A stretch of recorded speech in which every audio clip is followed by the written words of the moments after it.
We're live. All right, we will call the June executive meeting to order at 9:29. And first we will look over the executive committee minutes from last meeting, which was in February. Wow. Anyone have any questions before we approve the minutes? And Matt, I think it's up to you to approve and make motions. Oh, yeah. I'll It's make a just- motion to approve the minutes. All right, and can I second these? Yeah, I will second, and all in favor? Aye. Thank you. Business activity update, small business support activity. So one thing that's important to understand here is that we are increasingly being viewed as a advocate for small business, which I'm happy to be. We have not always had that reputation. We represented the poverty people in their planning effort, which I think was appreciated and helpful. Kara and Hometown and all the things that she's doing sees us as part of that community of support. So I've asked the team here to start to help us get more discernment in that business activity, so you can see of the traditional stuff that we've been dealing with. It tends to be with larger businesses or employers, and we'll look to try to break some of that out. And then we're going to have some conversation about how to get into that sector in a more meaningful way later in the agenda.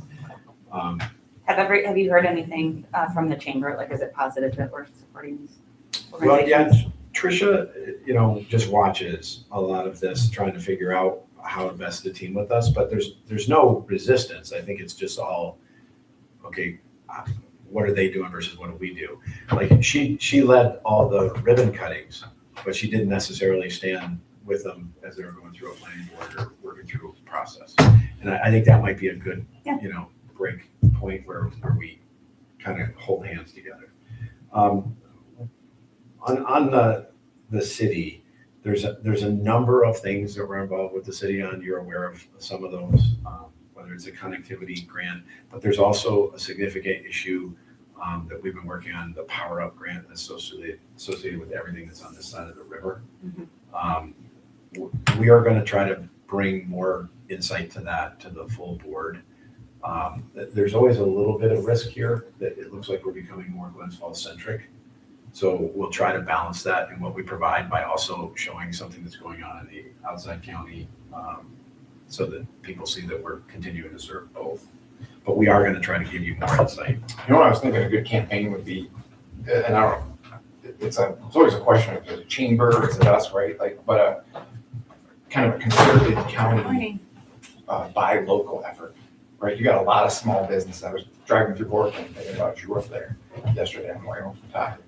Like Chestertown, there's a bunch of little businesses. So I think like North Creek, maybe a buy local, like focusing on local businesses, whatever they may be, construction, things like that are out there. It might be a good pitch to see if even the county would get involved with some bed tax money and things like that, right? Like a little marketing video, exactly, something and like have that. similar to what got me thinking about it was that honestly connectivity grant, and the idea of being able to target when things are going on, right? A lot of us, small business, talking to Drew and things, we don't really have the expertise of drilling in on how to geofence a lot of those people and things like that, right? It's a resource thing, time and money. We just don't have time and a lot of money to do it. But if the county put an effort into that, and also I say county, cities, towns, if everybody came together and we had this push, again, a buy local and helped push those little things, when we know that there's something going on in North Creek, we, geofence that stuff out, the cars that are coming through and things. I think that's like when the elected officials then go to board of supervisors and these businesses are coming to them saying, shit, this is great. I'm seeing return on probably what's not a huge investment, right? That's like an outside of the city kind of thing. Yeah. So it's one of the things we're trying to develop, streams of ongoing campaign or activity in our social, and then maybe we can talk to others about how to amplify that up. When it comes to buying local, this is also not simply retail goods. This is also professional services. Absolutely, yeah. Everything. And one of the things we're going to do is we're in the process of, we bid out our insurance coverage for the EDC. And we got many proposals, but the finalists were all local firms. Great. And we'll wind up choosing a local firm, and we're going through the audit and finance group first. But all of them were able to provide everything we needed. And for us, we're able to determine, the criteria by which you make the decision. It's not always just whatever's the cheapest. I think the combination of them being local and having resources and assets and the service in addition to the price is all part of our criteria. But I think we may make kind of a big deal about that when we bring that before the board. Yeah. We want to model that behavior. That's also something that could be a unique social media play of finding businesses who do. We've done something like this for the state, I think, once at the brewery. It was like right after the fire. We talked about Matt was our lawyer, Associates was our insurer. We went with Finney, we went with B&H. Like we did a whole video, I think, about it, and it played well.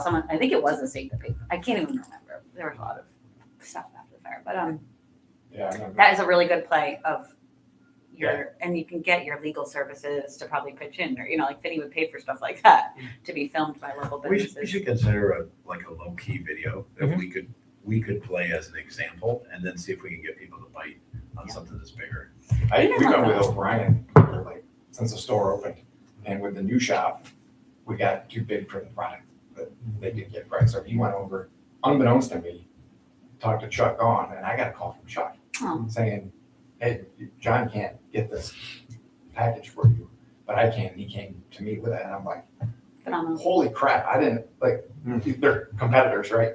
But they went together and talked about it, and then came to me with a pack. I had no idea, right? I was like, that's, honestly, with all the stuff I got going on every single day, that's what I need. I need you two behind the scenes coming to me, and I was like, this is amazing. Glenn's Falls, He always does that. Yeah. He's wonderful. Nice, yeah. He did the same with us. When we put this out, he went and talked to them and said, I think you guys should. It's great. Right? That's what we want. We want the money to stay here in the county. That the buy local thing is that the money, all that money you spend stays right here, right? It's paying for Little League, it's paying for theater, it's all these things where, the Amazon that's crushing all of us right now, that money's gone. It's Yes. $10 million a day yacht. Let me quickly try to get you guys up to speed. We'll obviously go through this at the board meeting, but we continue to track fine on our budget. Great. We will have quite a few interns, but we budgeted for them, and most of the small expenses that we have that kind of flow through in a non-linear way, like we have to buy a new PC in the middle of the year and things like that. But everything's still tracking. The grants are all in some process, and we'll update the full board on that. But the one where we're experiencing real expense, we're paid in advance, which is the childcare one that you're aware of. Yeah. We are in discussion with Empire State Development around the CFA roadshow. We've also talked to Washington County about it. Last year, we did a pretty big workshop up at the Fort William Henry. Yep. The programs have actually narrowed rather than expanded this year, that the state has got. The new ones they've offering are fairly fringe and not necessarily things that we have wide audience for. I'm not sure that we will have a full workshop the way we were before. What we've been talking about is engaging businesses that we think either had expressed interest in putting in a CFA application, or that we think there's a category that may be applicable to them, and having a small event here. They're also meeting with the city, and I talked to Mike Eppley about whether we could partner in that event, but we don't have any clarity about that. We are doing planning for our annual meeting. This is always vexing for my team here because I deliberately wait until the year is underway to figure out what's the right topic for us to cover, as opposed to deciding it 9 months in advance. We have 2 or 3 subject areas that we're considering right now. One is this idea of building on the whole idea of the freshwater. What are the opportunities for not just Warren County, but the park overall as long-term economic viability? So we're pursuing some thoughts about that. There's also this conversation about the growth that's occurred in Glens Falls and what that potentially positions the entire region for, and having some speakers similar to the one we had last year who came to us from Fargo. Yeah, and there's several other themes that we've got under discussion, but I feel confident we'll be able to get not only a good speaker, but a good agenda together. We will probably make this decision between now and July. And we're getting a little bit of help from being on this. The venue is gonna be the same. Same, yeah, out at the fort. Here it goes. Okay, I wanted Bob to go through our plan on entrepreneurship with you, and we can do this at a high level. I'm not for everybody here, but Bob leads Startup ADK and a number of other meaningful programs that SUNY has an extension to the community. We have engaged him through the LDC and now the EDC to try to help us expand our entrepreneurial support. And I've been after trying to develop a more structured approach to this. And this is kind of what he's laid out. Let's try to go through this relatively. Yeah. I can do it really quickly. Well, first and foremost, the reason that Jim and I, who have been working for several years together, it's interesting if you take a look at Deanna Durway from the Washington County LDC in June.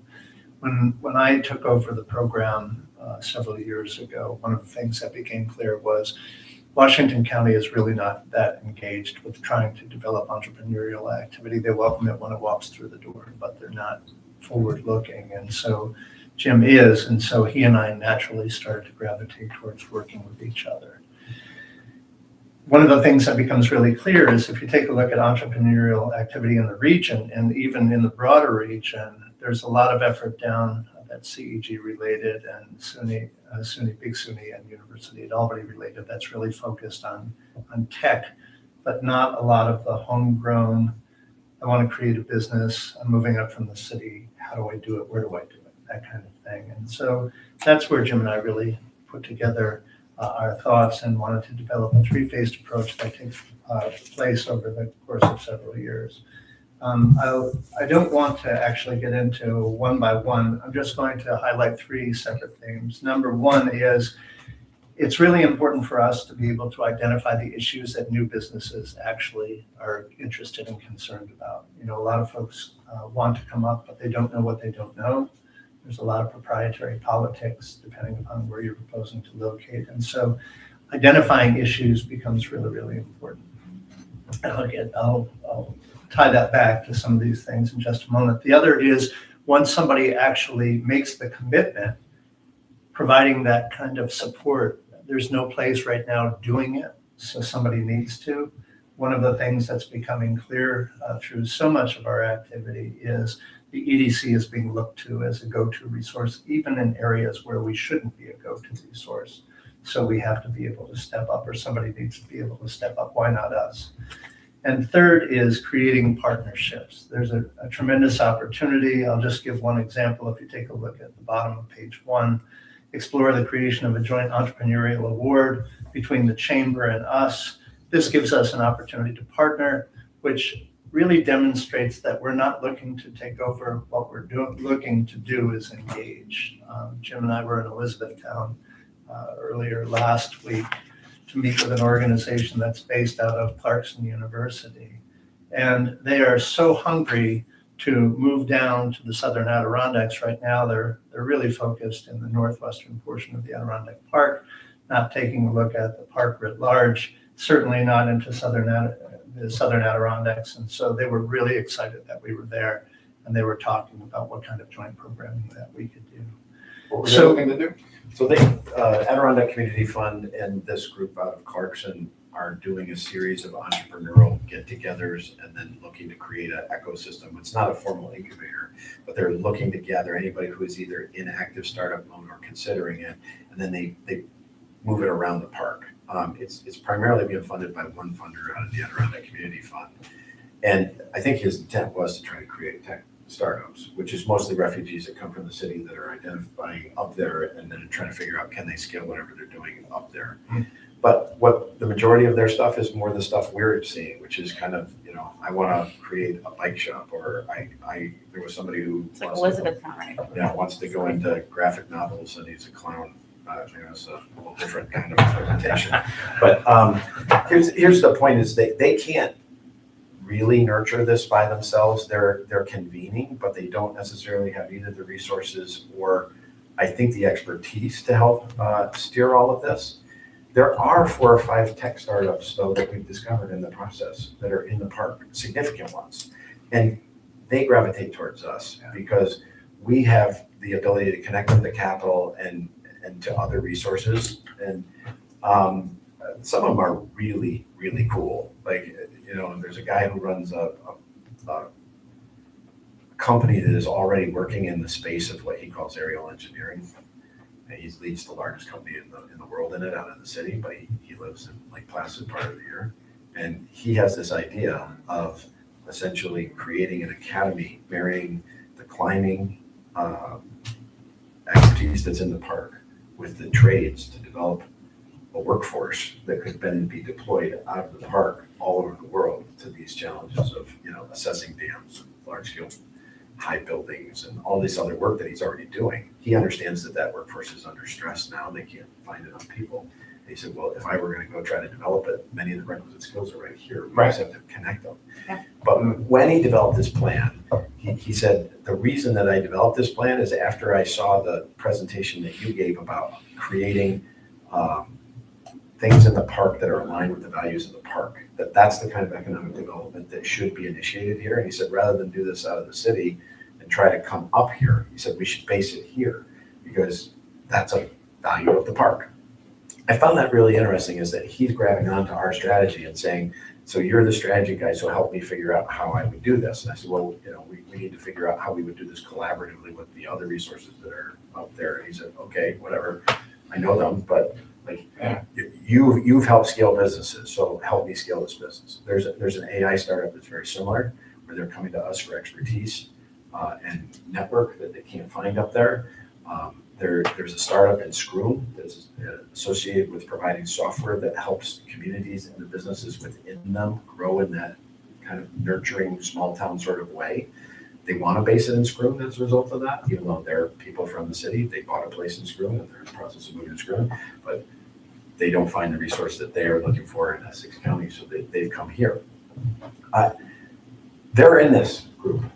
They're not something that would normally be captured by Startup ADK because they're already well past that point. And so there's this space that I know we can operate in, and we just have to figure out the right model. My thought, and Bob kind of articulates it here, is let's just gather them together, help them individually for now, and probably work with the other. I talked with Callie during this event. We'll probably work with her to get some kind of supplementary funding for us to be a partner in this so that we don't have the argument that we're subsidizing work that goes on in other places. But once we have traction with 4 or 5 of these, I think we'll start to see what the commonalities are and then see if there's a more structured way we want to provide this kind of support. I think increasingly this is going to be remotely delivered over a larger area. The traditional incubators are not big, they're tiny, and they're really shared workspaces, and then the expertise is being concentrated remotely.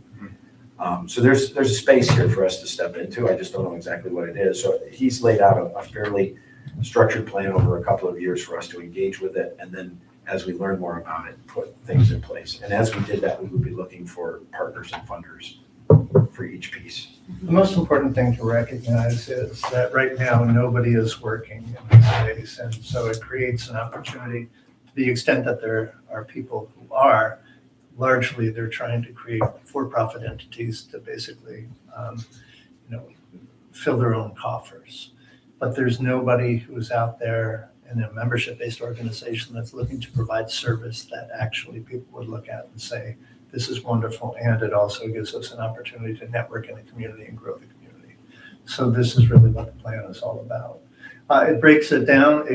One of the things I want to highlight is, and because Melanie, I know this is something that you're excited about, if you take a look at bullet number 2, hold meeting for new advisory board, 5 to 10 members, there's a recognition that we have to stop looking at some of the traditional old white guy businesses and actually start to take a look at some of the new young people who are trying to come to a region and give them a voice, not make them 1 or 2 individuals and much larger board that's very, very well established, but actually create a group of young voices so that we can see, what this emerging group wants to do. And so I wanted to highlight that for you.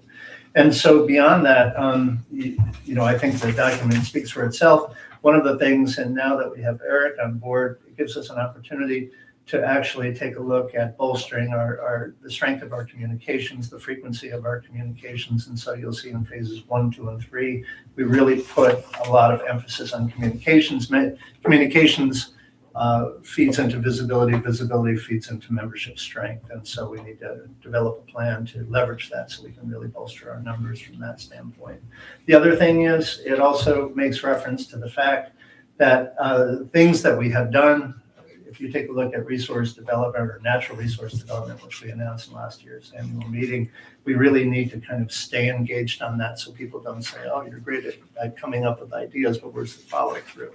So we really need to focus in on the follow through.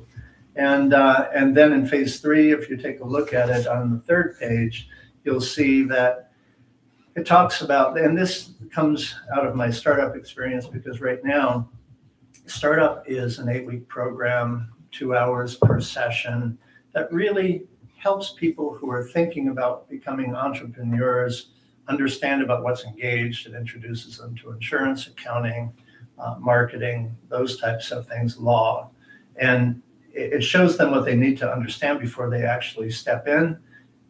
But that really only gets the conversation started. Then there's a natural pass that goes to SCORE, and they start working with SCORE. But SCORE is not focused in a locality. We need actually to be able to provide the kind of support within a locality that helps people as they grow, And, I think about the experience when we highlighted Matt's experience of the growth of the business.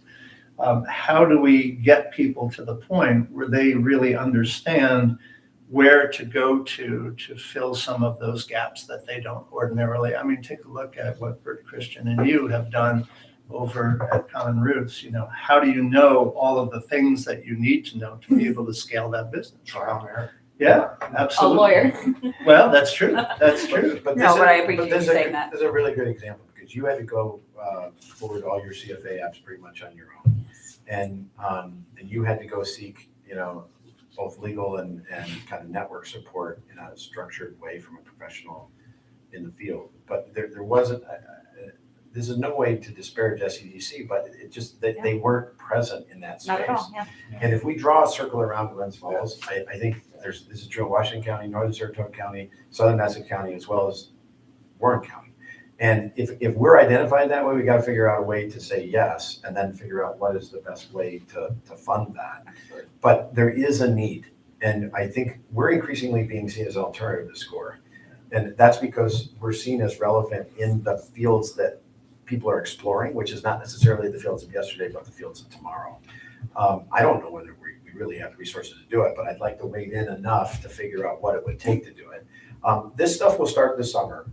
We'll gather that we've convened the first, or at least identified the first cadre of advisory board, and we'll gather them, and then probably have some room to add to that. So I think that's part of the process, is who else should be here.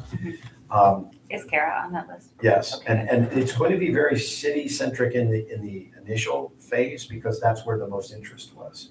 So we have people who are not necessarily either ready or looking to join our board in a formal way or engage with the EDC in that kind of large way, but they are looking to aggregate in a non-chamber way. Like, this is not just about networking with each other. This is also, what do we all see as a challenge? How do we raise our voice collectively? Is there an organization that can help us coalesce that? Many of the things we've already talked about. But I think many of them are also reticent of going and being the one that fights that battle by themselves. That's an initial way of engaging some of them. It's not the whole thing. It's just something that's of interest right now. We have deliberately started it less than the full amount so we can add and expand. The other thing that will happen right away is we'll explore the idea of a sponsored piece in some area. It could be the Glens Falls Business Journal. I don't think we can afford to do it yet at the Albany Business Journal level. But a sponsored piece every month where we're actually highlighting some of these businesses themselves or the work that we're doing to support them. and as opposed to an ad, I think that's gonna be a more effective way for us to communicate, and we have, the staff to help us actually put that together now. So all of this is in motion. Great. We welcome your thoughts and feedback as we go, but we'll give a shorter presentation of this to the board. Great, thank you. Thanks. We continue to focus on membership. I saw Steve Overmeyer from BPL, and he said, I'm gonna come, we owe you a check. Panaccio, in a similar regard, just hasn't executed the It's not check. this for building, whatever right? reason. No, but I think we still have the opportunity to close with a number of the players who are traditional members and haven't. But I really think I could use your help in getting the board to say, listen, this wasn't like a voluntary activity. Everybody should be thinking about who are the two or three people I know that should be. Do you have a list of like 10 that I could say at the board, like, can you please? We can certainly provide that. These are the 10 people that we need to This ask, month. who can Yeah. agree to talk to them. If you I give me have one, no can pull it off. If you problem give me yelling at five, I'm- people. oh, I can't do That's it. all I do, Well, all day long. I think our board, to be, they have I not guess. been driven to this in the past, but we have to start supplementing our own funding here. And the best way is to advance our case ourselves to the community we serve. So I think everyone should have a role in that. I could use your help. We'll get you what you need. Hey, listen, if Grove Council are paying their bills, we're gonna have everyone else step up. This has been like, before you even became director, like we've been talking about this for 10 years. I know It doesn't change. Ed tried to hire my wife to do it. It never changes. Like membership. Well, and also as we expand our communications, every communication we send out is a membership opportunity. It should be with it. By the way, Yeah. there's an opportunity on the municipal side too. I have 3 formal requests from municipalities outside of Warren County saying, you have helped, like in North Creek with the Yeah. sewer. Yeah. Would you be able to give us some thoughts on that, or the DRI? And I don't mind doing that. We gotta find a way that would, I don't know that they're gonna wanna pay us by the hour of the engagement, but maybe there's a classification that would allow them to participate in a limited Municipality way member. where we could share best practices or advise them in some way. I'm not gonna join their committee necessarily, but we could go certainly meet with them and say, here's the things that we've learned. Here's who I think you should see next. There's an opportunity, I think, for us there. On Mosaic, we just had meeting number 8 of all the arts organizations, the RFP that the IDA put out for a study of the Warren, Washington County creative economy. The vendor recommendation is in front of their board for this meeting, and if that is approved, then that work will begin in July of this year. Probably between $150,000 and $200,000 worth of work that will be committed to a consulting firm, some combination of arts firms and more traditional economic development firms is what was presented itself. But in addition to us doing that work over the next 6 or 9 months, we will continue to act as the convener of this group probably for the next year as they work through other opportunities to collaborate with each other and also explore what are the models that they might want to consider for shared services or other things that could be of value to them. At some point, and we've said this to the group, we are the initiator and catalyzer, but not the long-term owner. But every month we're convening. There's now 85 of these arts organizations that have opted in. I think by the time that we're done, it will be more than 100. And it's fairly evenly split between Warren and Washington County. It's great. We are in the process of trying to do 2 things on the technology side, and we'll take this up in the Audit and Finance Committee. Our ADK Tech has basically said we can't cover machines for you that are out of warranty. So How old are they? we have some that are 5 years old. Most of them are not. They're still within the sector, but sometimes I don't mind. Like I'll take a machine and still use it and just essentially take my own risk. And when it fails, then we're done. Out of warranty or out of like patch capability? So they're basically saying that Because warranty is like, okay, fine, right. The year, yeah. So what they're saying is that the PC makers and the software makers are essentially converging. And typically it's the 3-year point, but whatever the typical manufacturer is, they're essentially saying that that's how long they think that they can support the evolution of the operating systems, particularly around security. And so they're basically saying, we'll cover your machines as long as they're still within warranty, but when they're outside of warranty, then we're gonna charge you far more to cover those machines. So we're trying to evaluate that and figure out how do we, What's the risk? yeah, we won't refresh everything, but we will probably refresh one or two. Also, this room is increasingly under demand from outside groups, which is a great thing.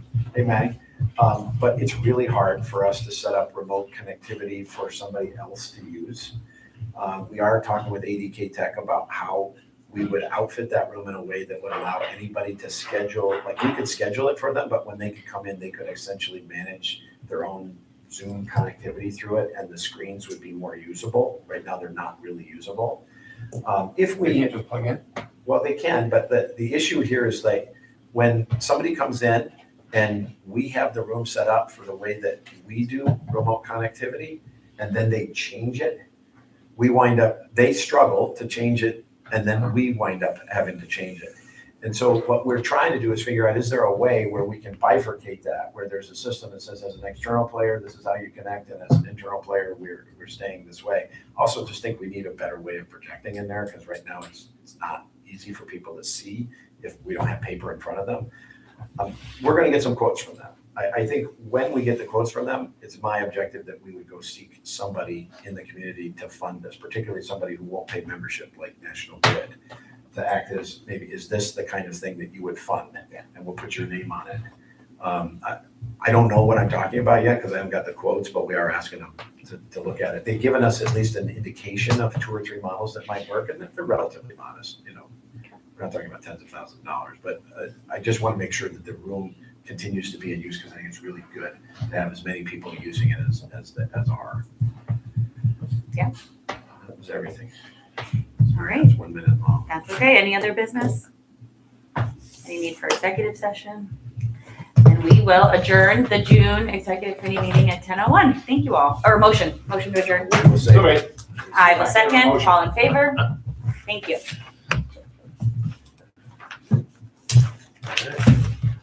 Well, Now we need to get you worked up this morning. I have